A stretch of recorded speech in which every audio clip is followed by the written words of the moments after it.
தருமே தியாக பலி. வாராயிரை திருக்குலமே வாழ்வாய் பேருடனே, வாராயிரை திருக்குலமே வாழ்வாய் பேருடனே. மலருடன் சேரும் யாவுமே மனம் பெற்று வாழ்தல் நீதியே. மலருடன் சேரும் யாவுமே மனம் பெற்று வாழ்தல் நீதியே. புவி வாழ்வை நாமும் பெறவே, இறை வாழ்வை இன்று பெறவே நிறைவாய் வருவோம், தேவன் அருள் பெறுவோம். இறைவன் நிழலில் வாழ்வின் பொருள் பெறுவோம். வாராயிரை திருக்குலமே வாழ்வாய் பேருடனே. இயேசுவில் பிரியமான அன்பு சகோதர சகோதரிகளே, இந்த திருப்பலியானது இறைந்த இறை நம்பிக்கையாளர்களான பிரான்சிஸ் ஜெகநாதன், எல்சிஆர் பெரஸ் மற்றும் மெசியாஸ் காகு, ஆந்தனி ஜார்ஜ் தஸ் நவிஸ் இறந்த 3ஆம் ஆண்டு நினைவு, லிட்டில் ஃப்ளவர் தெரேசா இறந்த 5ஆம் ஆண்டு நினைவு, கேப்ரியேல், அருளப்பன், அமலநாதன், ரவிக்குமார் இதைச் சேர்ந்த ஆன்மாக்கள் இறைவனில் நித்திய இலைப்பாற்றி அடைய வேண்டி இந்த ஆன்மாக்களுக்காக இவருடைய உறவினர்கள் இத்திருப்பலியை ஒப்புக் கொடுத்து ஜெபிக்கிறார்கள். இறைவன் தாமே இந்த இறந்த இறை நம்பிக்கையாளர்களுக்கு தன்னுடைய இரக்கத்தை காட்டி அவர்கள் செய்த குற்றங்கள், குறைகள், பாவங்கள், பலவீனங்களை பாராது வான்வீட்டிலே சேர்த்து கொள்ள வேண்டி இவர்களுக்காக சிறப்பாக ஜெபிப்போம். மேலும் நம்முடைய குடும்ப கருத்துக்களையும் சொந்த தேவைகளையும் இறைவன் பாதத்திலே அர்ப்பணித்து பக்தியோடும் தகுதியோடும் இந்த திருப்பலியை நாம் கொண்டாடுவோம். தந்தை, மகன், தூயாவியாரின் பெயராலே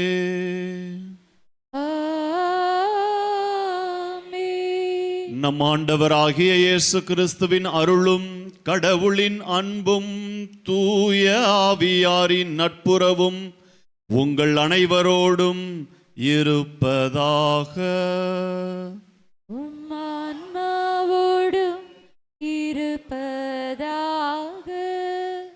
அன்பு சகோதர சகோதரிகளே, இறைவன் நம்மிடமிருந்து எதிர்பார்ப்பது நம்முடைய உள்ளார்ந்த அன்பும் நம்முடைய ஆன்மாவிற்கு நாம் அழகு சேர்க்கக்கூடியதுமானது. உங்களுடைய உட்புறத்தை தானமாக கொடுங்கள் என்று கடவுள் கூறுகிறார்.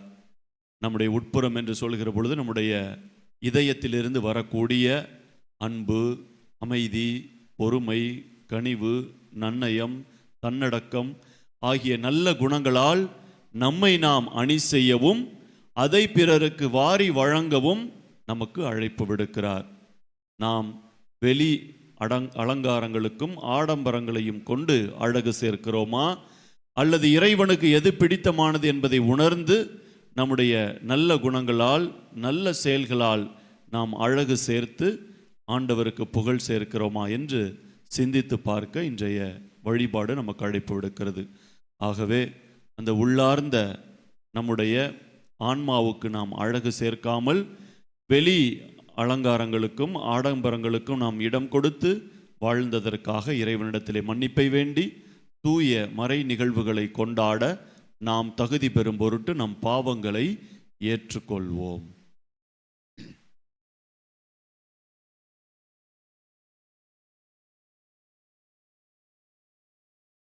எல்லாம் வல்ல இறைவனிடமும் சகோதர சகோதரிகளே உங்களிடமும் நான் பாவி என ஏற்றுக்கொள்கின்றேன். ஏனெனில் என் சிந்தனையாலும் சொல்லாலும் செயலாலும் கடமையில் தவறியதாலும் பாவங்கள் பல செய்தேன். என் பாவமே, என் பாவமே, என் பெரும் பாவமே. ஆகையால் எப்போதும் கன்னியான புனித மரியாவையும் வானதூதர் புனிதர் அனைவரையும் சகோதர சகோதரிகளே உங்களையும் நம் இறைவனாகிய ஆண்டவரிடம் எனக்காக வேண்டிக் கொள்ள மன்றாடுகிறேன். எல்லாம் வல்ல இறைவன் நம் மீது இரக்கம் வைத்து நம் பாவங்களை மன்னித்து நம்மை நிலை வாழ்வுக்கு அழைத்து செல்வாராக. ஆண்டவரே இரக்கமாயிரும். ஆண்டவரே இரக்கமாயிரும். கிறிஸ்துவே இரக்கமாயிரும். கிறிஸ்துவே இரக்கமாயிரும். ஆண்டவரே இரக்கமாயிரும். ஆண்டவரே இரக்கமாயிரும். ஜெபிப்போமாக. ஆண்டவரே, உமது அருள் என்றும் எங்கள் முன் செல்லவும் எங்களை தொடர்ந்து வரவும் உம்மை வேண்டுகின்றோம். அதனால் நாங்கள் நற்செயல் புரிவதில் என்றும் கருத்தாயிருக்க செய்வீராக. உம்மோடு தூயாவியாரின் ஒன்றிப்பில் இறைவனாய் என்றென்றும் வாழ்ந்து ஆட்சி செய்கின்ற அவர் வழியாக உம்மை மன்றாடுகிறோம். ஆமென்.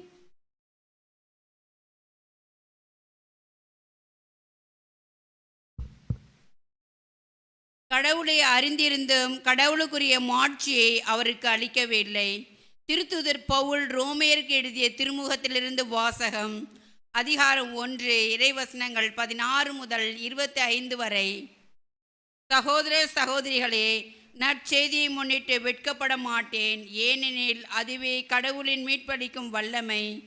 முதலில் யூதருக்கும் அடுத்து கிரேக்கருக்கும், அதாவது நற்செய்தியை நம்பும் ஒவ்வொருவருக்கும் அந்த மீட்பு உண்டு. ஏனெனில் நேர்மையுடையோர் தம் நம்பிக்கையால் வாழ்வு அடைவர் என மறைநூலில் எழுதியுள்ளது அல்லவா? இவ்வாறு மனிதரை தமக்கு ஏற்புடையவராக்கும் கடவுளின் செயல் நற்செய்தியில் வெளிப்படுகிறது. தொடக்கம் முதல் இறுதி வரை இந்த செயல் நம்பிக்கையின் அடிப்படையில் தான் நிகழ்கிறது. இறைப்பற்று எல்லா மனிதர்களின் எல்லா வகையான நெருக்கீடுகளின் மீதும் கடவுளின் சினம் விண்ணினின்று வெளிப்படுகிறது. ஏனெனில் இவர்கள் தங்கள் நெறிக்கேட்டினால் உண்மையை ஒடுக்கி விடுகின்றார்கள். கடவுளை பற்றி அறியக்கூடியதெல்லாம் அவர்களுக்கு தெளிவாக விளங்கிற்று. அதை கடவுளே அவர்களுக்கு தெளிவுறுத்தியிருக்கிறார். ஏனெனில் கண்ணுக்கு புலப்படா அவருடைய பண்புகள், அதாவது என்றும் நிலைக்கும் அவரது வல்லமையும் கடவுள் தன்மையும் உலக படைப்பு முதல் அவருடைய செயல்களில் மனக்கண்களுக்கு தெளிவாய் தெரிகின்றன. ஆகவே அவர்கள் சாக்கு போக்கு சொல்வதற்கு வழியே இல்லை. ஏனெனில் அவர்கள் கடவுளை அறிந்திருந்தும் கடவுளுக்குரிய மாட்சியை அவருக்கு அளிக்கவில்லை, நன்றி செலுத்தவும் இல்லை. அதற்கு மாறாக அவர்கள் எண்ணங்கள் பயனற்றவையாயின. உணர்வற்ற அவர்களது உள்ளம் இருண்டு போயிற்று. தங்கள் ஞானிகள் என்று சொல்லிக்கொள்ளும் அவர்கள் மடையர்களே. அழிவில்லா கடவுளை வழிபடுவதற்கு பதிலாக அழிந்து போகும் மனிதரைப் போலவும் பரப்பன, நடப்பன, ஊர்வன ஆகியவற்றை போலவும் உள்ள உருவங்களை வழிபட்டனர். ஆகவே அவர்களுடைய உள்ளத்தின் இச்சைகளுக்கேற்ப ஒருவரோடு ஒருவர் தங்கள் உடல்களை இழிவுபடுத்துகின்றனர். ஒழுக்கக்கேடான செயல்களை செய்யும்படி கடவுள் அவர்களை விட்டுவிட்டார். அவர்கள் கடவுளை பற்றிய உண்மைக்கு பதிலாக பொய்மையை ஏற்றுக்கொண்டார்கள். படைக்கப்பட்டவற்றை வழிபட்டு அவற்றுக்கு பணி செய்தார்கள். படைத்தவரை மறந்தார்கள். அவரோ என்றென்றும் போற்றுதற்குரியவர். ஆமேன். ஆண்டவர் வழங்கும் அருள்வாக்கு. உங்கள் அனைவரின் பதில். திருப்பாடல் 19. வானங்கள் இறைவனின் மாட்சிமையை வெளிப்படுத்துகின்றன. வானங்கள் இறைவனின் மாட்சியை வெளிப்படுத்துகின்றன. வானங்கள் இறைவனின் மாட்சியை வெளிப்படுத்துகின்றன. வான்வெளி அவர் தம் கைகளின் வேலைப்பாட்டை விவரிக்கின்றது. ஒவ்வொரு பகலும் அடுத்த பகலுக்கு அச்செய்தியை அறிவிக்கின்றது. ஒவ்வொரு இரவும் அடுத்த இரவுக்கு அதை பற்றிய அறிவை வழங்குகின்றது. பதில். வானங்கள் இறைவனின் மாட்சிமையை வெளிப்படுத்துகின்றன. அவற்றுக்கு சொல்லும் இல்லை, பேச்சும் இல்லை, அவற்றின் குரல் செவியில் படுவதும் இல்லை. ஆயினும் அவற்றின் அறிக்கை உலகெங்கும் சென்றடைகின்றன. அவை கூறும் செய்தி உலகின் கடை எல்லை வரை எட்டுகின்றது. இறைவன் அங்கே கதிரவனுக்கு ஒரு கூடாரம் அமைத்துள்ளார். உங்கள் பதில்? வானங்கள் இறைவனின் மாட்சிமையை வெளிப்படுத்துகின்றன. அல்லேலூயா அல்லேலூயா அல்லேலூயா அல்லேலூயா அல்லேலூயா அல்லேலூயா அல்லேலூயா அல்லேலூயா. கடவுளுடைய வார்த்தை உயிருள்ளது, ஆற்றல் வாய்ந்தது, உள்ளத்தின் சிந்தனைகளையும் நோக்கங்களையும் சீர்தூக்கி பார்க்கிறது. அல்லேலூயா அல்லேலூயா அல்லேலூயா அல்லேலூயா. ஆண்டவர் உங்களோடு இருப்பாராக. உம் ஆன்மாவோடு இருப்பாராக. லூக்கா எழுதிய தூய நற்செய்தியிலிருந்து வாசகம். ஆண்டவரே மாட்சி உமக்கே. அதிகாரம் 11, இறை வார்த்தைகள் 37 முதல் 41 முடிய. அக்காலத்தில் இயேசு பேசிக் கொண்டிருந்த போது பரிசேயர் ஒருவர் தம்மோடு உணவு அருந்தும்படி அவரை கேட்டுக்கொண்டார். அவரும் போய் பந்தியில் அமர்ந்தார். உணவு அருந்தும் முன்பு அவர் கை கழுவாததை கண்டு பரிசேயர் வியப்படைந்தார். ஆண்டவர் அவரை நோக்கி கூறியது: பரிசேயரே, நீங்கள் கிண்ணத்தையும் தட்டையும் வெளிப்புறத்தில் தூய்மையாக்குகிறீர்கள், ஆனால் உங்களுக்கு உள்ளே கொள்ளையும் தீமையும் நிறைந்திருக்கின்றன. அறிவிலிகளே, வெளிப்புறத்தை உண்டாக்கியவரே உட்புறத்தையும் உண்டாக்கினார் அல்லவா? உட்புறத்தில் உள்ளவற்றை தர்மமாக கொடுங்கள், அப்பொழுது உங்களுக்கு அனைத்தும் தூய்மையாய் இருக்கும். இது ஆண்டவரின் அருள்வாக்கு. கிறிஸ்துவே உமக்கு புகழ்.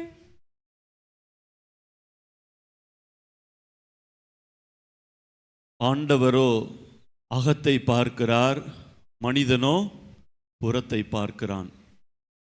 இயேசுவில் பிரியமான அன்பு சகோதர சகோதரிகளே, நமக்கு எது அழகு சேர்க்கக்கூடியது? நம்முடைய வாழ்க்கையிலே பல வகையான உணவுப் பொருட்களையும் பல வகையான விலையுயர்ந்த சென்ட்டுகளையும் மூஞ்சில பூசிக்கிறாங்களே, அதுக்கு பேர் என்ன? க்ரீம், தமிழில் என்ன அதுக்கு? பசையா? ஓகே. அந்த பசைகளையும் வாங்கி கொண்டு நம்மையே நாம் அழகுபடுத்த ஆசைப்படுகிறோம். பார்க்கிறவருக்கு நான் மென்மையாக இருக்க வேண்டும். வயது 60 ஆனாலும் கூட உங்களை பார்த்தா 35 வயசு மாதிரி இருக்குங்கையில் அப்படியே மனசுக்குள்ள ஒரு மகிழ்ச்சி, அப்படியே ஒரு தகதக பளபள அப்படின்னு நான் பிறருக்கு மின்ன வேண்டும். ஒன்றை பூசி அடுத்த ஒரு கோட்டிங் பூசி அடுத்து ஒரு கோட்டிங். நேற்று யூடியூப்பில் பார்க்குற ஒரு பையன், அவங்க அம்மாவுக்கு கோயம்புத்தூர், அவங்க ஈரோட கோயம்புத்தூரோ, பூசிட்டு அதுக்கப்புறம் ஒன்று அது போட்டு மூஞ்சியில் தண்ணியை பூசினா கூட போகாதான். அதாவது அந்த ஈவினிங் வரைக்கும் அந்த கோட்டிங் அப்படியே இருக்குதான். அந்த மாதிரி மேலே மேலே இப்படியெல்லாம் நம்ம பூசி நம்ம என்ன பண்ணுறோம்? வெளி அலங்காரமாக நம்மை அலங்காரப்படுத்தி கொண்டு அழகு சேர்க்கிறோம். ஆண்டவருக்கு அது வல்ல பிடித்தமானது. நம்முடைய உள்ளார்ந்த அகத்தின் அழகு முகத்தில் தெரியும் என்று கூட சொல்வார்கள். அகத்தை பார்க்கக்கூடிய நம் ஆண்டவருக்கு நம்முடைய உள்ளத்தை நாம் எவ்வாறு அழகு சேர்க்கிறோம் என்றுதான் நாம் அதிக கவனம் செலுத்த வேண்டும். ஆனால் 98-99% நாம் இந்த வெளி அலங்காரத்திற்கும் வெளி ஆடம்பரத்திற்கும் அழகுக்கும் நாம் நேரம் கொடுத்து செலவிடுகிறோம். ஆனால் அந்த ஆன்மாவிற்கு கடவுள் பார்க்கக்கூடிய அதற்கு நாம் மிக குறைந்த அளவே நாம் கவனம் செலுத்தி வருகிறோம். திருப்பலியாக இருக்கலாம், நம்முடைய ஜெப நேரங்களாக இருக்கலாம். ஏதோ ஒரு 24 மணி நேரத்தில் ஒரு அரை மணி நேரம் அதில் ஃபாதர் கொஞ்சம் எக்ஸ்ட்ரா பூச வச்சுட்டாரு, கொஞ்சம் 5 நிமிஷம் அதிகமாக போயிடுச்சு அப்படின்னா டைமை பார்ப்பாங்க. வீட்டில் போயிட்டு சொல்லுவாங்க பல பேர்கிட்ட, நேற்று ஃபாதரு அந்த ஃபாதர் சீக்கிரமாக முடிச்சிட்டாரு, இந்த ஃபாதரு கொஞ்சம் இழுத்துட்டாரு அப்படின்லாம் சொல்லி நம்ம பேசுவோம். கொஞ்சம் நேரம் அதிகமானா கூட எது உண்மையான அழகு? நம்முடைய எண்ணம் தான் எல்லாவற்றிற்கும் ஆணி வேராக இருக்கிறது. எண்ணம் வலிமை மிக்கதாகவும் மகத்தான சக்தியை கொண்டதாகவும் மகத்தான சாதனைகளை புரியக்கூடிய வல்லதாகவும் இருக்கிறது நம்முடைய எண்ணம். நமது எண்ணம் தூய்மையாக இருந்தால் அப்படியே வாழ்வும் தூய்மையாக இருக்கும். உங்கள் நல்லெண்ணத்துக்கு எல்லாமே ரொம்ப சிறப்பாக நடக்கும். நீங்கள் கவலைப்படாதீங்க. சொல்லுவாங்க, பல பேர் சொல்லியிருப்பாங்க, அவங்களோட நல்லெண்ணத்துக்கு அவங்களோட இப்படியா நடந்திருக்கணும், இப்படி நடந்துருச்சு சொல்லி சொல்லுவாங்க. அப்படியே நம்முடைய வாழ்வும் தூய்மையாக இருக்க வேண்டும். உள்ளத்தின் நிறைவே வாய் பேசும் என்பது பழமொழி. எனவே நம்முடைய உள்ளத்தை நேர்மறை சிந்தனையாலும் தூய எண்ணங்களாலும் அன்பு செயல்களாலும் அரவணைக்கக்கூடிய வார்த்தைகளாலும் பிறருடைய வாழ்க்கையிலே தெம்பூட்டக்கூடிய நல்ல வார்த்தைகளை நாம் பேசி அழகு சேர்க்கிற பொழுது நம்முடைய வாழ்வும் சிறப்படைகிறது, பிறருடைய வாழ்வும் சிறப்புறுகிறது. நம்முடைய வார்த்தையால் வாழ்க்கையால் நாம் பழகக்கூடிய விதத்தின் வழியாக. ஆகவே நம்முடைய புறம் தூய்மையாக இருக்கிறது, ஆனால் அகம் தூய்மையாக இருக்கிறதா என்பதை நாம் சிந்தித்து பார்க்க வேண்டும். எந்த அளவுக்கு நான் என்னுடைய அகத்தை, என்னுடைய ஆன்மாவை ஆண்டவருக்கு உகந்த விதத்திலே நான் பராமரித்து வருகிறேன், நான் என்னுடைய வாழ்க்கையை வாழ்ந்து வருகிறேன். அதிலும் கரை ஏற்பட்டால் எவ்வாறு நான் துணிகளை துவைத்து தூய்மையாக்கி கொள்கிறேனோ அதே போல என்னுடைய அகத்தையும் நான் தூய்மையாக்கி கொள்ள திருச்சபை எனக்கு மிகப்பெரிய ஒரு வரத்தை கொடுத்திருக்கிறது. பாவ சங்கீதனம் என்கிற அருட்சாதனத்தை ஒப்புரவு வழியாக நான் ஆண்டவரோடு இணைகிறேன்.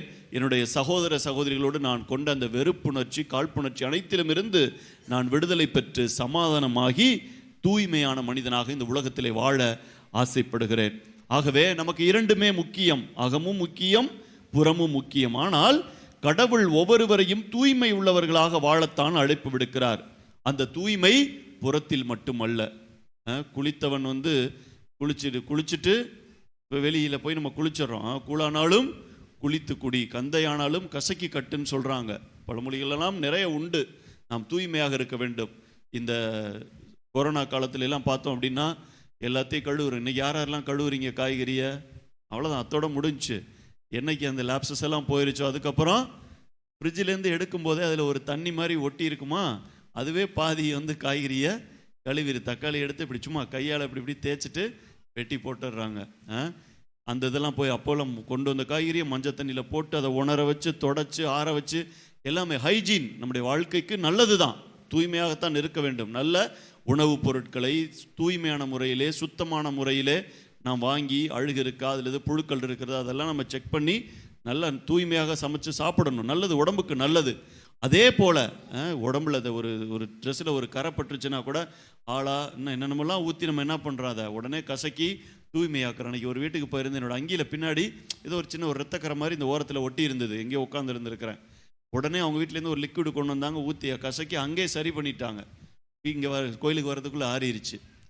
அப்படின்னு நம்மளுக்கு தெரியுது பாருங்கள். மக்கள் பார்க்குறவங்களுக்கு தெரியுது. என் ட்ரெஸ் வெள்ளை அங்கேயே தூய்மையாக இருக்கணும், பின்னாடி இருந்தது தெரியல, இந்த பக்கமாக பார்க்கல நான். அந்த அளவுக்கு இதை உள்ளே இருக்கக்கூடியதை பார்க்கக்கூடியவர் யார்? ஆண்டவர் ஒருவர் மட்டுமே. அவர் ஒருத்தர் மட்டும்தான் நம்முடைய உள் மனதை ஆய்ந்து அறிந்திருக்கக்கூடியவர். மனிதன் நம்முடைய புறத்தை பார்த்து நம்ம எப்படிப்பட்டவங்கன்னு சொல்லிட்டு போயிடுவான். ஆனால் ஆண்டவருக்கு மட்டும்தான் தெரியும் நாம் அவரோடு கொண்டிருக்கக்கூடிய அந்த உறவு எப்படிப்பட்டதாக இருக்கிறது என்று. இயேசு வாழ்ந்த காலகட்டத்திலே கூட பாவிகள் கடவுளால் சபிக்கப்பட்டவர்கள் என்றும் ஆணவம் பிடித்த பரிசேயர்களும் சதிசேயர்களாகவும் அவர்களை கருதினார்கள். ஆனால் ஆண்டவர் இயேசு பாவிகளை தேடி அவர்களோடு உரையாடி மனமாற்ற வாழ்வு பெற அவர்களுக்கு வழிகாட்டினார். நான் இன்று உன் வீட்டிற்கு விருந்துண்ண வரப்போகிறேன் ஆண்டவர் சொன்னார். அவர் போனது சாப்பிட போகலை. அவருடைய மனது இன்டென்ஷன் எல்லாம் வேற, அவருடைய எதிர்நோக்கு, அவருடைய குறிக்கோள் வேறதாக இருந்தது. அவர்களையும் மனம் மாற்ற வேண்டும். ஆண்டவருடைய வீட்டிற்குள்ளே வந்துவிட்டார். ஆண்டவரே, நீர் என் வீட்டிற்கு காலடி எடுத்து வைக்க நான் தகுதியற்றவன் என்று சொல்லி, ஆண்டவரே நீர் போய்விடும், அசுத்த உதடுகள் என்ற பல வார்த்தைகள் எல்லாம் நம்மை அதிகமாக தொட்டுக்கொண்டே இருக்கின்ற நம்முடைய வாழ்க்கையிலே இந்த ஆண்டவரை நாம் உட்கொள்கிற பொழுது அவராக நாம் மாற வேண்டும்.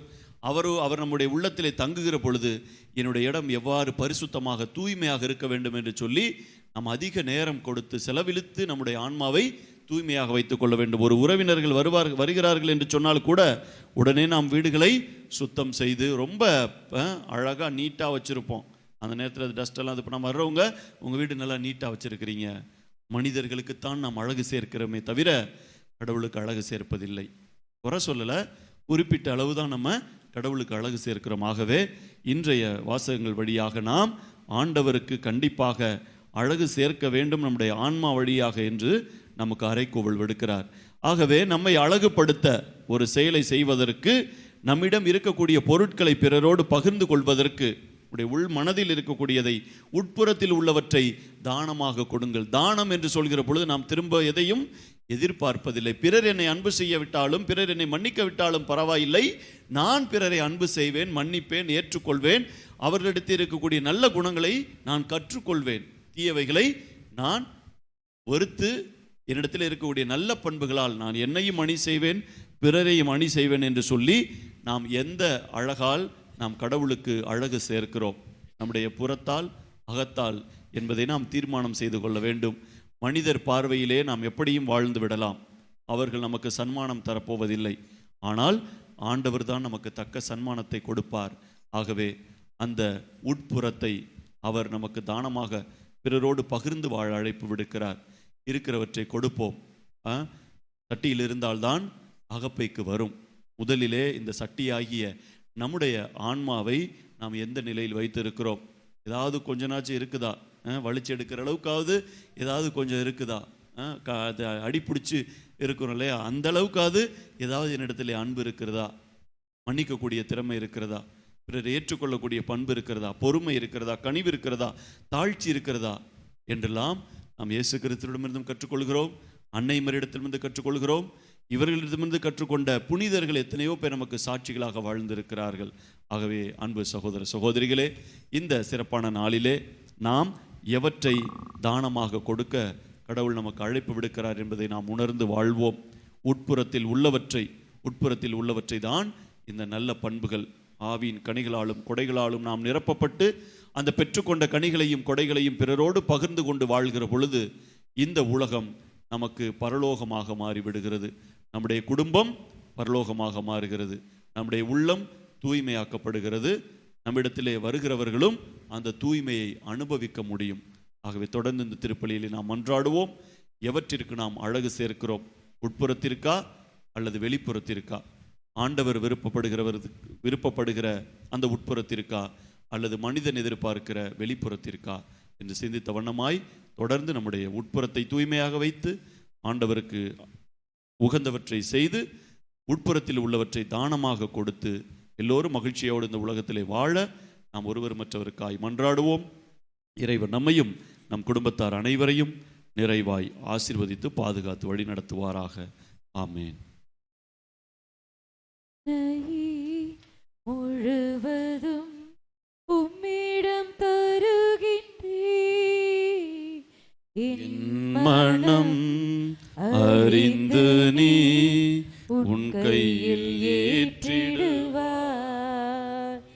என்னையே முழுவதும் உம்மிடம் தருகின்றேன்,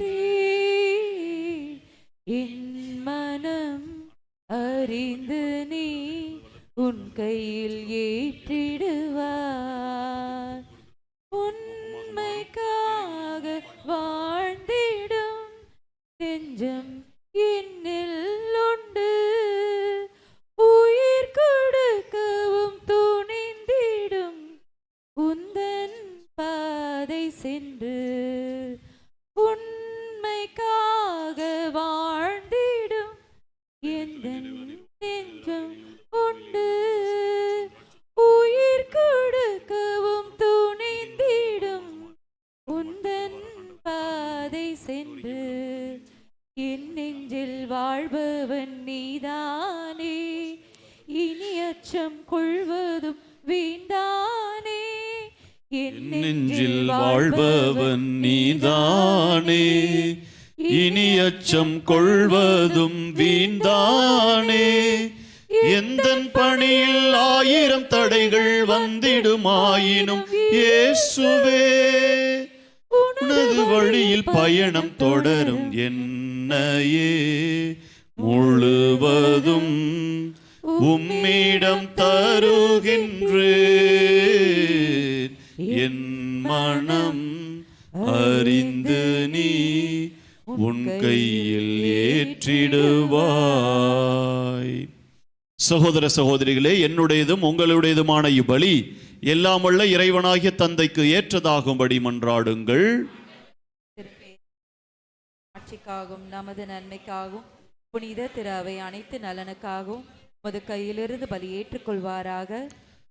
ஆண்டவரே இறைவா, நாங்கள் ஒப்புக் கொடுக்கும் இப்பலியின் காணிக்கைகளோடு நம்பிக்கையாளரின் வேண்டல்களையும் ஏற்றருளும். இவ்வாறு இறைப்பற்றோடு நாங்கள் ஆற்றும் இப்பணியால் விண்ணக மாட்சிக்கு கடந்து செல்வோமாக. எங்கள் ஆண்டவராகிய கிறிஸ்து வழியாக உம்மை மன்றாடுகிறோம்.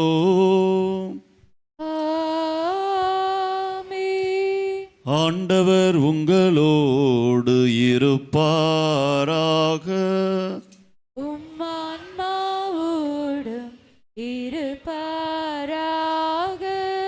இதயங்களை மேலே எழுப்புங்கள். ஆண்டவரிடம் எழுப்பியுள்ளோம். நம் இறைவனாகிய ஆண்டவருக்கு நன்றி கூறுவோம். அது தகுதியும் நீதியும் ஆனதே. ஆண்டவரே, தூயவரான தந்தையே, என்றும் உள்ள எல்லாம் உள்ள இறைவா, எங்கள் ஆண்டவராகிய கிறிஸ்து வழியாக எந்நாளும் எவ்விடத்திலும் நாங்கள் உமக்கு நன்றி செலுத்துவது மெய்யாகவே தகுதியும் நீதியுமாகும், எங்கள் கடமையும் மீட்புக்கு உரிய செயலுமாகும். உமது நன்மை மிகுதியால் எங்கள் ஆண்டவராகிய கிறிஸ்து வழியாக நீர் மனிதராகிய எங்களை படைத்தீர். நாங்கள் நீதியின்படி தண்டனைக்கு உரியவராயினும் உமது இரக்க மிகுதியால் எங்களை மீட்டருளினீர். அவர் வழியாகவே உமது மாண்பை வானதூதர் புகழ்கின்றனர். தலைமை தாங்குவோர் உம்மை வழிபடுகின்றனர். அதிகாரம் செலுத்துவோர் திருமுன் நடுங்குகின்றனர். வானங்களும் அவற்றில் உள்ள ஆற்றல்களும் சேராபின்களும் ஒன்று கூடி அக்களித்து கொண்டாடுகின்றனர். அவர்களோடு எங்கள் குரலையும் சேர்த்து கொள்ளுமாறு நாங்கள் உம்மை தாழ்மையுடன் இறைஞ்சி புகழ்ந்து சொல்வதாவது: தூயவர் தூயவர் தூயவர், வான்படைகளின் கடவுளாம் ஆண்டவர். விண்ணகமும் மன்னகமும் உமது மாட்சியால் நிறைந்துள்ளனர். உன்னதங்களிலே ஓசன்னா. ஆண்டவர் பெயரால் வருகின்றவர் ஆசி பெற்றவர். உன்னதங்களிலே ஓசன்னா. ஆண்டவரே, நீர் மெய்யாகவே தூயவர், தூய்மை அனைத்துக்கும் ஊற்று. ஆகவே உம்முடைய ஆவியை பொழிந்து இக்காணிக்கைகளை தூய்மைப்படுத்த உம்மை வேண்டுகின்றோம். இவ்வாறு எங்கள் ஆண்டவர் இயேசு கிறிஸ்துவின் உடலும் இரத்தமுமாக எங்களுக்கு இவை மாறுவனவாக. அவர் பாடுபட உளம் கனிந்து தம்மை கையளித்த போது அப்பத்தை எடுத்து நன்றி செலுத்தி அதை பிட்டு தம் சீடர்களுக்கு அளித்து கூறியதாவது: அனைவரும் இதிலிருந்து பெற்று உண்ணுங்கள், ஏனெனில் இது உங்களுக்காக கையளிக்கப்படும் என் உடல்.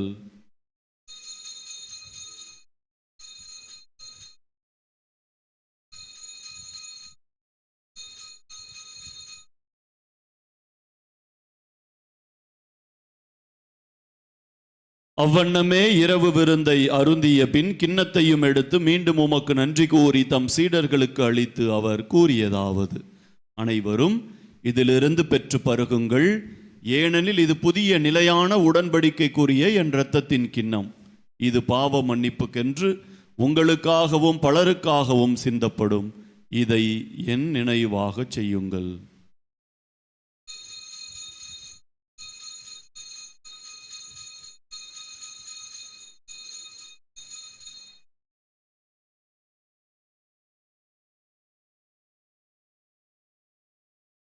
நம்பிக்கையின் மறைபொருள். ஆண்டவரே, நீர் வருமளவு உமது இறப்பினை அறிக்கையிடுகின்றோம். உமது உயிர்ப்பினையும் எடுத்துரைக்கின்றோம். ஆகவே ஆண்டவரே, நாங்கள் கிறிஸ்துவின் இறப்பினையும் உயிர்ப்பினையும் நினைவு கூர்ந்து வாழ்வு தரும் அப்பத்தையும் மீட்பு அளிக்கும் கிண்ணத்தையும் உமக்கு ஒப்புக் கொடுக்கின்றோம். திருமுன் நின்று உமக்கு ஊழியம் புரிய தகுந்தவர்கள் என எங்களை ஏற்றுக்கொண்டீர். எனவே உமக்கு நன்றி செலுத்துகின்றோம். மேலும் கிறிஸ்துவின் உடலிலும் இரத்தத்திலும் பங்கு கொள்ளும் எங்களை தூய ஆவியார் ஒன்று சேர்க்க வேண்டும் என உம்மை தாழ்மையுடன் மன்றாடுகின்றோம். ஆண்டவரே, உலகெங்கும் பரவி இருக்கும் உமது திரு அவையை நினைவு கூர்ந்தருளும். எங்கள் திருத்தந்தை லியோ, எங்கள் மறை மாவட்ட பேராயர் ஜார்ஜ், எல்லா திருநிலையினராகிய அனைவரோடும் உமது திரு அவை அன்பில் நிறைவு பெறச் செய்தருளும். மேலும் உயிர்த்தெழும் எதிர்நோக்குடன் துயில் கொள்ளும் எங்கள் சகோதரர் சகோதரிகளையும் இறந்தோர் அனைவரையும் இத்திருப்பலியிலே ஒப்பு கொடுத்து ஜெபிக்கிற அனைத்து இறந்த ஆன்மாக்களையும் இரக்கத்துடன் நினைவு கூர்ந்து உமது திருமுக ஒளியினுள் ஏற்றருளும். எங்கள் அனைவர் மீதும் இரக்கமாயிரும். கடவுளின் கன்னித்தாயான புனித மரியா, அவருடைய கணவரான புனித யோசேப்பு, புனித திருத்தூதர்கள், எம் பங்கின் பாதுகாவலர் புனித தோமையார், இவ்வுலகில் உமக்கு உகந்தவராய் இருந்தோராகிய புனிதர் அனைவருடனும் நாங்கள் நிலை வாழ்வில் பங்கு கொள்ளும் தகுதி பெற்று உம் திருமகன் இயேசு கிறிஸ்து வழியாக உம்மை புகழ்ந்தேத்து மரமருள உம்மை மன்றாடுகின்றோம்.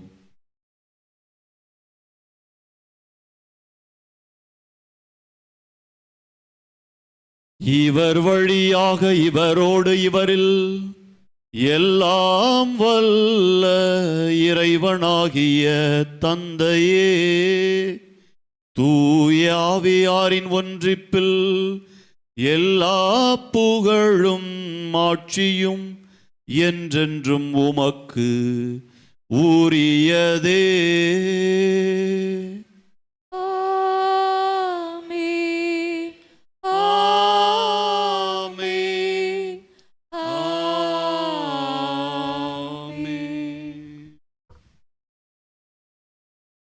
மீட்பரின் கட்டளையால் கற்பிக்கப்பட்டு இறை படிப்பினையால் பயிற்சி பெற்ற நாம் துணிந்து சொல்வோம். விண்ணுலகில் இருக்கிற எங்கள் தந்தையே, உமது பெயர் தூயது என போற்ற பெறுக. உமது ஆட்சி வருக. உமது திருவுளம் விண்ணுலகில் நிறைவேறுவது போல மண்ணுலகிலும் நிறைவேறுக. எங்கள் அன்றாட உணவை இன்று எங்களுக்கு தாரும். எங்களுக்கு எதிராக குற்றம் செய்வோரை நாங்கள் மன்னிப்பது போல எங்கள் குற்றங்களை மன்னியும். எங்களை சோதனைக்கு உட்படுத்தாதேயும், தீமையிலிருந்து எங்களை விடுவித்தருளும்.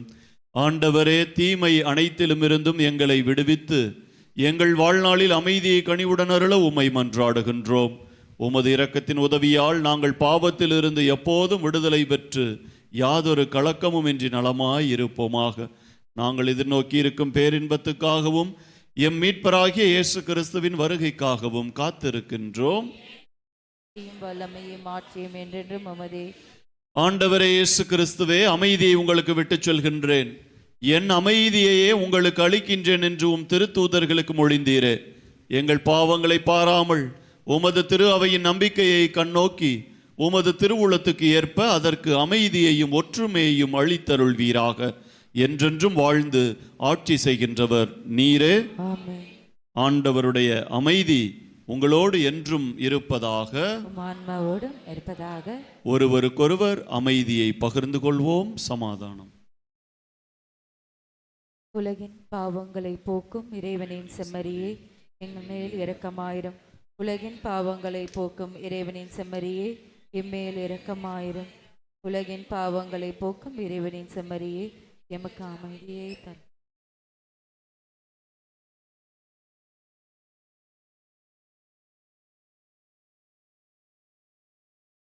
இதோ இறைவனின் செம்மறி, இதோ உலகின் பாவங்களை போக்குபவர். இவரே நம் அனைவரையும் உங்களுடைய உட்புறத்தை தானமாக கொடுங்கள் என்று சொல்லி நமக்கு அழைப்பு விடுக்கிறார். இந்த செம்மறியின் விருந்துக்கு அழைக்க பெற்றோர் பேறு பெற்றோர். நான் தகுதியற்றவள், ஆனால் ஒரு வார்த்தை மட்டும் சொல்லியுள்ளும் எனது ஆன்மா. அன்பிற்கு நீ அவர்களே, இது நற்கருணை வழங்கும் நேரம். தகுதியுள்ள கத்தோலிக்க கிறிஸ்தவர்கள் மட்டும் முன் வந்து தகுந்த பதிலை சொல்லி நற்கருணையை பெற்றுக்கொள்ளவும். மற்ற மத சபைகளை சார்ந்த சகோதர சகோதரிகள் இருக்கும் இடத்திலே அமர்ந்து இறைவனை வேண்டுங்கள். Dear brothers and sisters, now it is time for receiving Holy Communion. We request only the Roman Catholic who have prepared themselves to take part worthily to come and receive the Holy Communion by saying the proper response. Others kindly remain in your place and worship the Lord in silence. உன்னை கண்டு உறவாட, உன்னை உண்டு உயிர் வாழ ஏங்குகிறேன் இயேசுவே, என்னை தாங்கிடவா நேசரே. உன்னை கண்டு உறவாட, உன்னை உண்டு உயிர்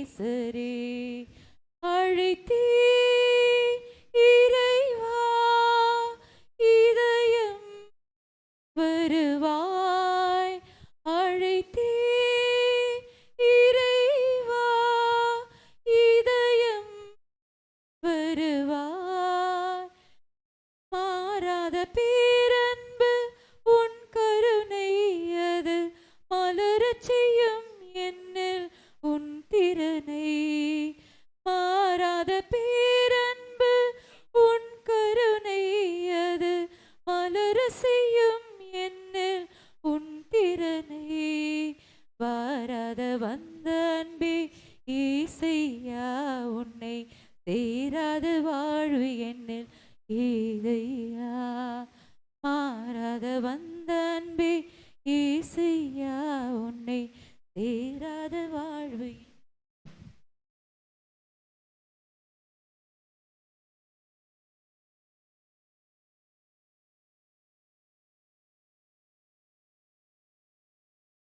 கிறிஸ்துவின் ஆத்மமே என்னை அர்ச்சியோ கிறிஸ்துவின் தேகமே என்னை ரட்சியும் கிறிஸ்துவின் இரத்தமே என்னை போர்ப்பியோ திருவிழா தீர்த்தமே என்னை தூய்ப்பியோ கிறிஸ்துவின் பாடுகள் என்னை தேற்றிட ஆறில் நீரை இயேசுவே என்னை கேட்டிடும் ஆரிய காயங்களுள் என்னை வைத்திடும்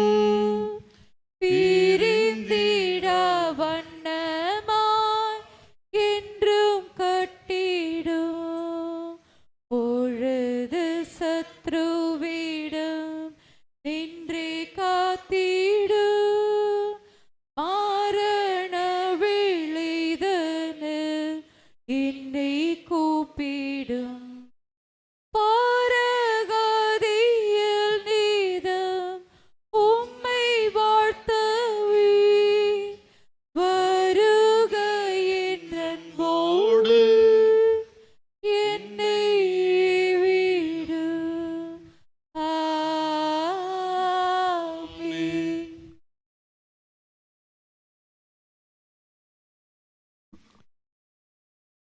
ஆண்டவர் தோன்றும்போது நாமும் அவரைப் போல் இருப்போம், ஏனெனில் அவர் இருப்பது போல் நாம் அவரை காண்போம்.